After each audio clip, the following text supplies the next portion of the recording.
आज teaching aptitude में एक बहुत महत्वपूर्ण टॉपिक है जिसको हम लोग डिस्कस करने वाले हैं, वो है पाठ योजना, lesson plan. Lesson plan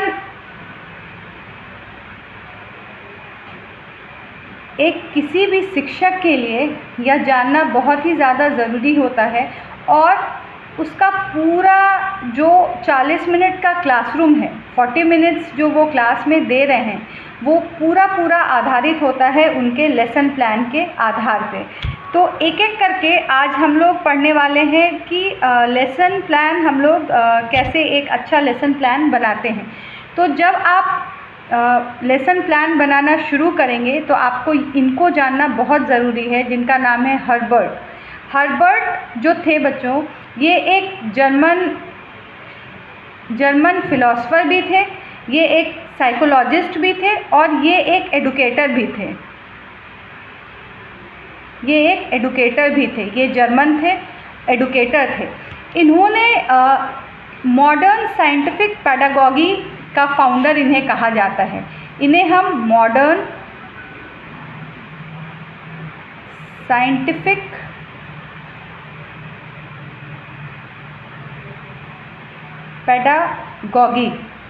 pedagogy का इन्हें हम फाउंडर कहते हैं। He is founder. याद रखेंगे कि मॉडर्न साइंटिफिक पेडागॉजी के फाउंडर कौन थे, तो ये हमारे थे हर्बर्ट का नाम आप याद रखेंगे।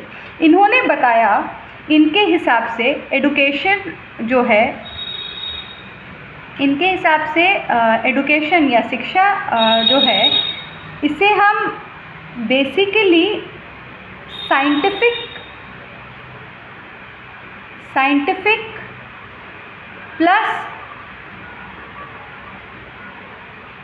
स्ट्रक्चर्ड, मतलब यह एक साइंटिफिक मेथड है और एक स्ट्रक्चर्ड है। इसका एक ढांचा है जिस प्रकार से आप शिक्षण करेंगे।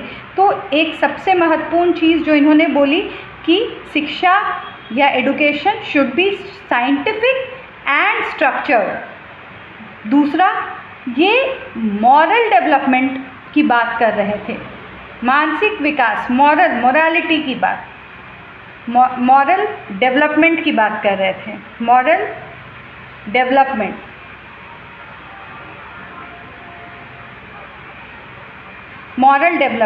दूसरी बात उन्होंने, तो पहली बात हुई कि ये साइंटिफिक प्रोसेस है और ये स्ट्रक्चर्ड होना चाहिए। दूसरी बात, किसी भी छात्र का या लर्नर का मॉरल विकास होना चाहिए। और तीसरी जो बहुत महत्वपूर्ण बात इन्होंने कही कि स्टूडेंट जो है वो एक ब्लैंक शीट नहीं है बच्चों, वो ऑलरेडी एग्जिस्टिंग नॉलेज के साथ आता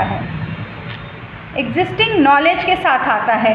तो तीन महत्वपूर्ण बात जो हर्बर्ट ने बोली, सबसे पहले शिक्षण जो है वह एक साइंटिफिक और स्ट्रक्चर्ड प्रक्रिया है। दूसरी बात, यहाँ पे इन्होंने मॉरल डेवलपमेंट की बात की, बच्चों का मॉरल विकास की बात की। तीसरा, टीचिंग जो है वो स्टूडेंट के एग्जिस्टिंग नॉलेज के आधार की उन्होंने बात की।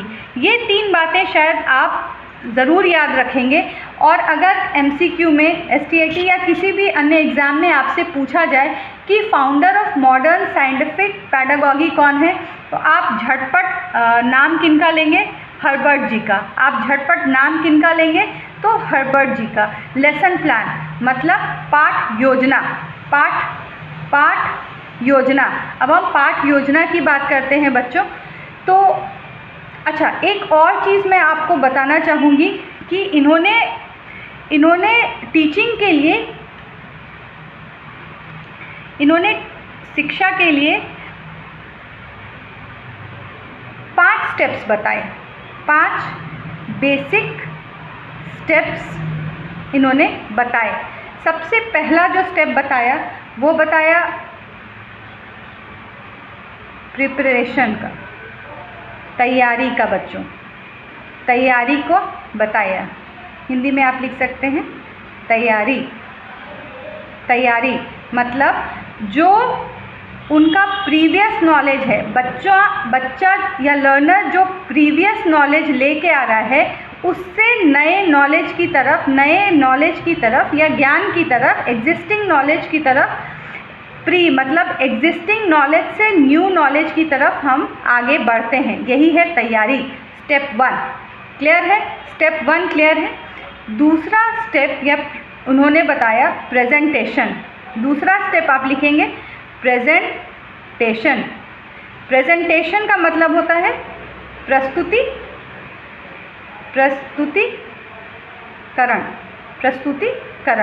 तो दूसरा जो स्टेप है वो है प्रस्तुतिकरण। मतलब किसी भी कंटेंट को शिक्षक जो है वो टीचिंग एड के सहारे, टीचिंग एड जो आगे हम लोग पढ़ेंगे, टीचिंग एड के सहारे कैसे प्रेजेंट कर रहा है यह जानना बहुत ही ज़्यादा महत्वपूर्ण है। तो ये 2 स्टेप आप समझ गए। सबसे पहला जो स्टेप है वो है प्रिपरेशन। प्रिपरेशन मत का आधार क्या बना बच्चों? प्रिपरेशन का आधार जो है वो एग्जिस्टिंग, जो बच्चा पहले से नॉलेज लेके आ रहा है उस आधार पे हम जो है वो अगले नॉलेज या न्यू नॉलेज को बच्चे तक इम्पार्ट करेंगे, देंगे। दूसरा प्रेजेंटेशन, प्रस्तुतिकरण। यहाँ पे कैसे with the help of teaching add हम जो है वो अपने प्रेजेंटेशन को, अपने आइडियाज़ को, अपने कंटेंट को स्टूडेंट के सामने रखते हैं। तीसरा जो बच्चों स्टेप्स है वो है कंपैरिजन। कंपैरिजन बोलिए या एसोसिएशन बोलिए, एसोसिएशन, कंपैरिजन या एसोसिएशन, ये भी बहुत महत्वपूर्ण है। कंपैरिजन या एसोसिएशन, यहाँ क्या होगा बच्चों? कंपैरिजन या एसोसिएशन जो है ये हो गया आपको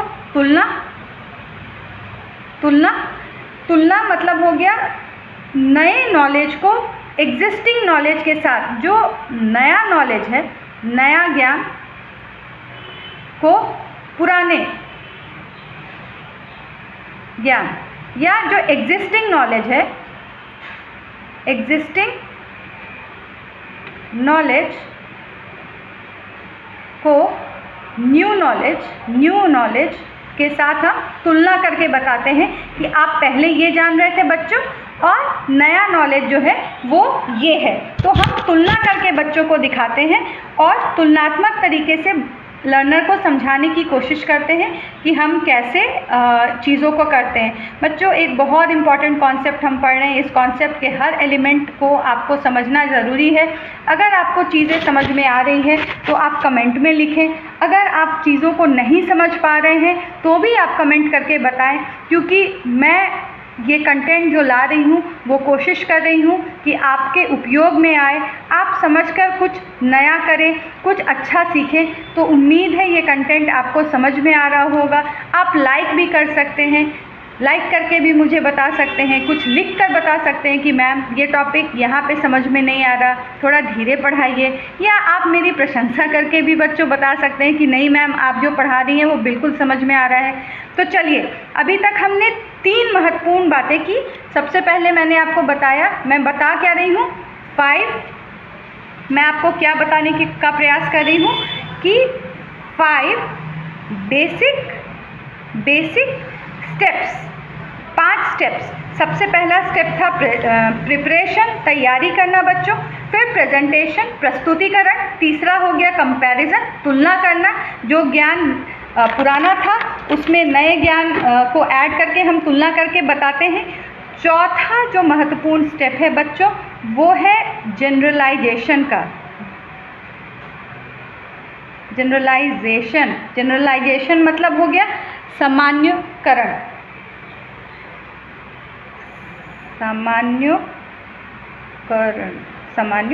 जनरलाइजेशन होता है एक जनरल रूल, किसी एक रूल या निष्कर्ष या कॉन्सेप्ट तक पहुंचना, एक जनरल रूल या कॉन्सेप्ट तक पहुंचना। और अंतिम जो स्टेप होता है बच्चों वो होता है एप्लीकेशन का। एप्लीकेशन जैसा कि वर्ड ही है अप्लाई, एप्लीकेशन मतलब प्रयोग। तो आप शुरू करते हैं तैयारी से, उनके लिंक करते हैं, नए ज्ञान और पुराने ज्ञान से नए ज्ञान की तरफ लिंक करते हैं। और ये जो पूरी चीज़ है, ये कॉन्सेप्ट जो है वो अंत कहाँ पे होती है? ये एप्लीकेशन पे ख़त्म होती है बच्चों, प्रयोग पे ख़त्म होती है। जो भी नॉलेज हमें मिला है उसे हमें करना क्या होता है? तो ये बच्चे ने या लर्नर ने जो भी नया नॉलेज लिया, इसे हम क्या करेंगे? इसे हम रियल लाइफ में इस्तेमाल करते हैं। और यह जो मेथड है बच्चों, ये जो 5 स्टेप्स मैंने आपको बताए, ये आपको बिल्कुल याद होने चाहिए, कंठस्थ होने चाहिए, बिल्कुल समझ के पढ़ें। 2 बार आप पढ़ेंगे तो आपको चीज़ें बहुत क्लियरली समझ में आ जाएगी, ऐसा कुछ भी भारी नहीं है। तो जो हर्बर्ट का कॉन्सेप्ट था, अब ये मेथड आज भी टीचर ट्रेनिंग प्रोग्राम्स में वर्ल्ड वाइड यूज़ किया जाता है, स्पेशली इंडिया में बच्चों, इसको हम आज भी प्रयोग में लाते हैं। चलिए अब हम आगे बढ़ते हैं और समझते हैं पूरे लेसन प्लान को। अब हम समझेंगे धीरे धीरे लेसन प्लान की पूरी प्रक्रिया को। ये समझना आपके लिए बहुत ही ज़्यादा महत्वपूर्ण हो जाता है कि हम लेसन प्लान बनाते कैसे हैं। इस टॉपिक से भी आप SCET में सुनिश्चित कर लें कि ये टॉपिक आपको अच्छे से आता हो, क्योंकि एक न एक प्रश्न इससे भी होता ही है बच्चों। तो ये जो आप पूरा पाठ योजना बनाते हैं, इसमें एक सवाल हो सकता है कि ये पाठ योजना किसके आधार पे है, इसके प्रोप्राइटर कौन है? तो इसके जो प्रोप्राइटर हैं बच्चों, इसके प्रोप्राइटर जो है वो हर्बर्ट है। इन्होंने क्या बताया? इन्होंने बताया सबसे पहले कि देखिए आपको करना क्या है। आपको सबसे पहले सब्जेक्ट जो आप देख रहे हैं, विषय, ये बहुत महत्वपूर्ण है। सब्जेक्ट के बारे में जानेंगे। आप सबसे पहले करेंगे क्या बच्चों? जो सब्जेक्ट है, जैसे मैं एक एग्जांपल देती हूँ, विषय, ठीक है। जैसे साइंस लेके चलते हैं, ठीक है। मैं एक सब्जेक्ट साइंस लेके चलती हूँ। अब आप क्या करेंगे कि साइंस में इकाई कौन सी है? इकाई मतलब जैसे ये हो गया ह्यूमन बॉडी। हम बात किसकी कर रहे हैं बच्चों? तो हम ह्यूमन बॉडी की बात कर रहे हैं। अब देखिए, जैसे आप साइंस के टीचर हैं और आपका जो इकाई हो गया वो हो गया, आप जैसे डाइजेस्टिव सिस्टम ह्यूमन बॉडी के बारे में पढ़ा रहे हैं। तो अब ये भी एक बहुत बड़ा टॉपिक है। ह्यूमन बॉडी अपने आप में एक बहुत इम्पॉर्टेंट और एक बड़ा टॉपिक हो जाता है।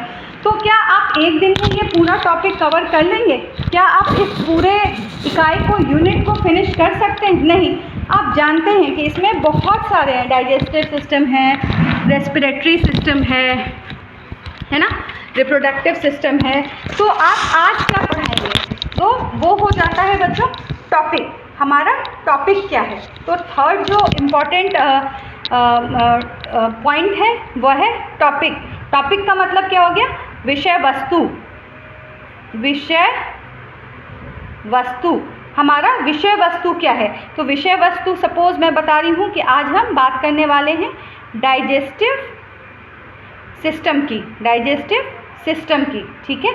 उसके बाद कक्षा कौन सी है बच्चों? तो सपोज 6th स्टैंडर्ड के बच्चों को हम डाइजेस्टिव सिस्टम पढ़ा रहे हैं। तो आपको याद होगा कि 6th स्टैंडर्ड के बच्चे को पढ़ाने के लिए हमें उसी अकॉर्डिंगली प्लान बनाना होगा। उसके बाद किसी एक स्कूल का ही एक प्लान होगा। तो वो स्कूल का नाम मैंने नहीं मेंशन किया है। आप भी इसको एग्ज़ाम में मेंशन नहीं करेंगे अगर सब्जेक्टिव दे रहे हैं। ऑब्जेक्टिव में तो ये प्रश्न ही नहीं होता। फिर किस दिनांक को, किस दिन, ठीक है, किस तारीख के दिन, जैसे 4 जुलाई को, आज के दिन ही हम इसको डिस्कस करेंगे। उसके बाद हो जाता है पीरियड, कौन से पीरियड में आप कर रहे हैं, कालांश कौन सा है। उसके बाद लास्ट जो होती है पीरियड हो गया, ये हो गया दिनांक या तारीख,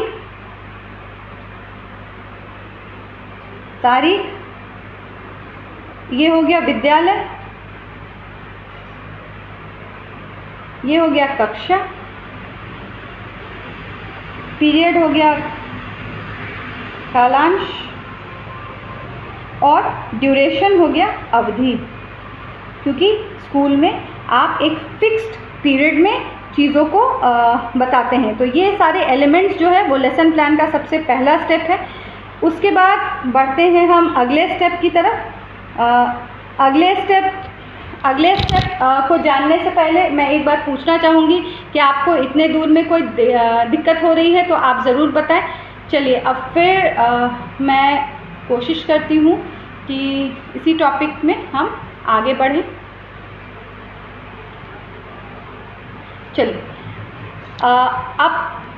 अब बहुत अगला जो है, यहाँ तक आई होप आप लोगों को कोई प्रॉब्लम नहीं होगी। मैं बार बार कह रही हूँ, आप लोग कमेंट करके ज़रूर मुझे फीडबैक देते रहें कि यहाँ तक मैम कोई प्रॉब्लम नहीं है।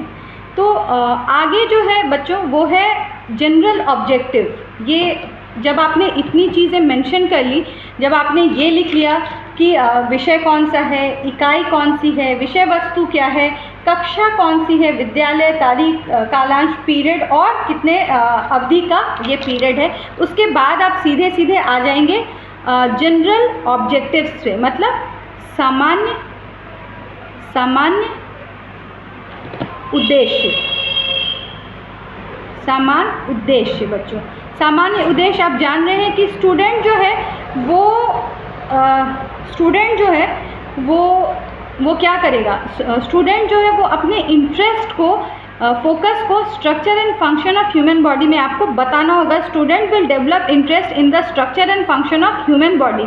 अब जैसे आप डाइजेस्टिव सिस्टम पढ़ा रहे हैं तो बच्चों में यह इंटरेस्ट जगाना बहुत महत्वपूर्ण है कि उसका स्ट्रक्चर क्या है, आप फोटो के माध्यम से उसको बना के दिखाएंगे, और डाइजेस्टिव सिस्टम का फंक्शन क्या है, ये हमारे बॉडी में क्या इसका, ये आपका सारा स्टेटमेंट जनरल स्टेटमेंट में आता है। दूसरी बात जो इम्पोर्टेंट है वो है कि they will have to learn the scientific terms. जो भी टर्म्स है बच्चों आप शुरू में ही उनको इंट्रोड्यूस कर देंगे और उनको उनमें एक ऑब्जर्वेशन जो है स्किल, ये बहुत इम्पॉर्टेंट है कि बच्चा चीज़ों को ऑब्जर्व करना सीखे, क्योंकि हर कुछ तो एक शिक्षक क्लास में नहीं पढ़ा सकता। तो अगर आपने एक बार ऑब्जर्वेशन स्किल बच्चे में डेवलप कर दी तो आपका बहुत सारा प्रॉब्लम जो है वो वहीं पे सॉल्व हो जाता है। दूसरा जो स्टेप है बच्चों वो हो जाता है स्पेसिफिक ऑब्जेक्टिव्स। देखिए बहुत स्पेसिफिक ऑब्जेक्टिव जो है ये भी जानना बहुत, आप क्योंकि आप एक खास विषय को पढ़ा रहे हैं, एक खास टॉपिक को पढ़ा रहे हैं, तो उससे जुड़े हुए जो भी विशिष्ट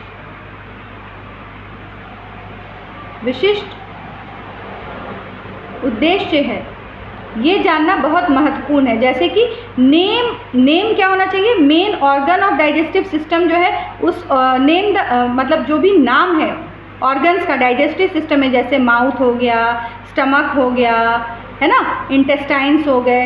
तो इस तरीके से अलग अलग जो भी मेन ऑर्गन है डाइजेस्टिव सिस्टम के, ये बच्चों को आप बताएं। उसके बाद डिस्क्राइब करें पूरा जो डाइजेस्टिव सिस्टम है। जैसे आप बोलेंगे कि आपने सबसे पहले सपोज़ ये माउथ है, एक मुंह है, तो यहाँ पे खाना गया, वो बोलस जो है वो एसोफेगस की मदद से जो है वो धीरे धीरे स्टमक में जाता है। स्टमक के बाद वो धीरे धीरे इंटेस्टाइन में होते हुए जो है लार्जर इंटेस्टाइन में होते हुए वो एनस के माध्यम से एक्सक्रीट हो जाता है। तो आप क्या करेंगे, डिस्क्राइब करेंगे डाइजेशन के प्रोसेस को पूरा स्टेप बाय स्टेप। सबसे पहले आप टर्म्स को बताएंगे, जो भी इम्पॉर्टेंट टर्म्स है, टेक्निकल टर्म्स है जो वो बताएंगे। उसके बाद आप इस प्रक्रिया को बच्चे को बताएंगे और फिर हर एक ऑर्गन के फंक्शन, जैसे माउथ का क्या काम है, यहीं पे टीथ होता है बच्चों, टीथ का क्या काम है, सलाइवा है उसका क्या काम है, एसोफेगस का क्या काम है, यहाँ पे गट होता है उसका क्या काम है, उसके बाद स्टमक का क्या फंक्शन है, स्मॉल इंटेस्टाइन का क्या फंक्शन है, लार्ज इंटेस्टाइन का क्या फंक्शन है। इस तरीके से आप हर एक ऑर्गन को एक्सप्लेन करेंगे। अब आते हैं चौथे चीज़ पे, वो है टीचिंग एड्स, मतलब शिक्षण सहायक सामग्री।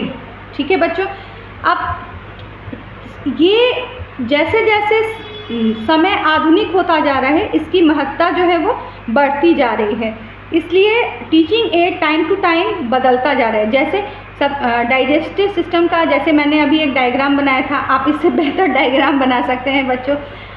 तो आप चार्ट के माध्यम से या फिर एक मॉडल आप क्लासरूम में अपने ला सकते हैं, पावर पॉइंट स्लाइड के थ्रू दिखा सकते हैं, कोई विजुअल दिखा सकते हैं। आजकल तो स्मार्ट क्लासेस होते हैं तो विजुअल की मदद से दिखा सकते हैं। कोई फिल्म दिखा सकते हैं, वो भी ऑडियो विजुअल की मदद से दिखा सकते हैं। तो ये जो टीचिंग एड है वो समय और स्थान दोनों के अनुसार आप डिसाइड कर सकते हैं कि कौन से टीचिंग एड्स को आप यूज़ करेंगे, ठीक है, जिससे कि बच्चे को ज़्यादा समझ में आए। अगला जो स्टेप होता है बच्चों वो होता है मेथड, मतलब पद्धति मेथड। आप किस मेथड से जो है वो बच्चे को पढ़ा रहे हैं। तो ये मेथड 1 बाय 1 हम लोग पढ़ेंगे। जैसे कि लेक्चर मेथड हो जाए, लेक्चर मेथड जो है वो सबसे कॉमन मेथड है, सबसे इजी मेथड है। जब स्टूडेंट की संख्या ज़्यादा और टीचर कम हो तो हम क्या करते हैं, हम लेक्चर मेथड को यूज़ करते हैं। थोड़ा सा बोरिंग है, वन वे है, लेकिन लेक्चर मेथड प्रायः स्कूल क्लासरूम्स में लेक्चर मेथड यूज़ किया जाता है। या आप मॉडल की मदद से या डेमॉन्स्ट्रेट करके आप क्लासरूम में बच्चों को दिखा रहे हैं तो ये एक डेमॉन्स्ट्रेटिव मेथड हो सकता है। या आप क्वेश्चन आंसर फॉर्म में अपने क्लास को लेना चाहते हैं तो ये भी एक मेथड बहुत इम्पॉर्टेंट या सहायक हो जाता है। उसके बाद जो अगला हमारा टॉपिक है इसी में पॉइंट है वो है प्रीवियस नॉलेज। देखिए पहले के ज़माने में हम मानते थे कि बच्चा जो है वो कुछ नहीं जानता है, वो एक ब्लैंक स्लेट की तरह है। वो क्लास में आता है, शिक्षक उसके दिमाग को भरते हैं और एकमात्र शिक्षक ही सोर्स हैं जिससे उसको नॉलेज मिलती है।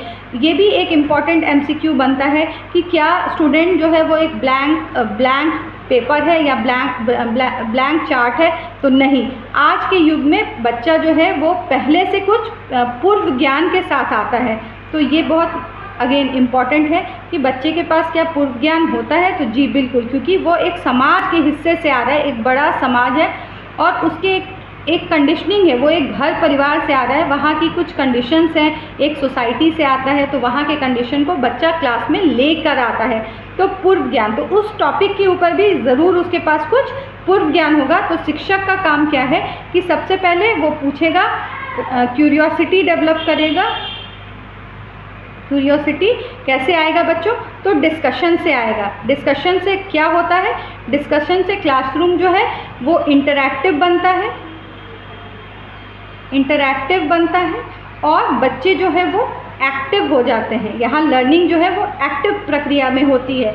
और इसके बाद जैसे कि अगर इसी परिप्रेक्ष्य में हम लें तो आप पूछेंगे कि जैसे what happens when we eat food. आप क्लास में आते हैं, आप डिस्कशन स्टार्ट करते हैं और बच्चों से आप पूछते हैं कि तुम्हारे पूर्व ज्ञान के हिसाब से तुम्हें क्या लगता है कि जब हम खाते हैं तो उसके बाद बच्चों खाने का क्या होता है। आपने एक सवाल पूछा, अब बच्चे का दिमाग दौड़ेगा, वो आपको आंसर बैक करने की कोशिश करेगा। उसके बाद खाना खाते हैं, चबाने के बाद वो खाना कहाँ जाता है। तो आप जब इस तरीके से सवाल पूछेंगे तो धीरे धीरे बच्चा जो है वो आपको जवाब देने का प्रयास करेगा।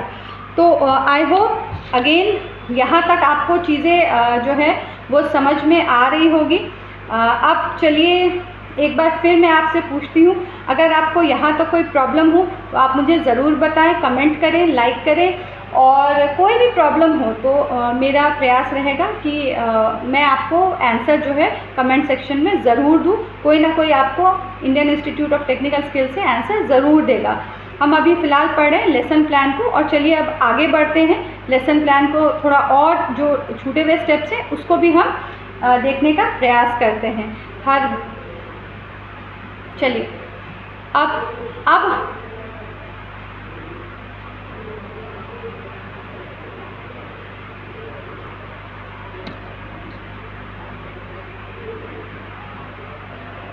चलिए अगला जो स्टेप है वो आता है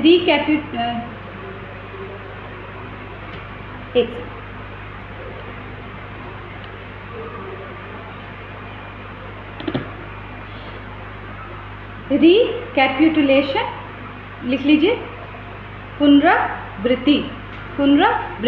यहाँ क्या होता है, जैसे आप बच्चे से पूछेंगे कि what is digestion, name the main organ involve in digestion, what is the role of stomach. तो ये सारी चीज़ें जो है वो क्यूरियोसिटी डेवलप करती हैं बच्चों में।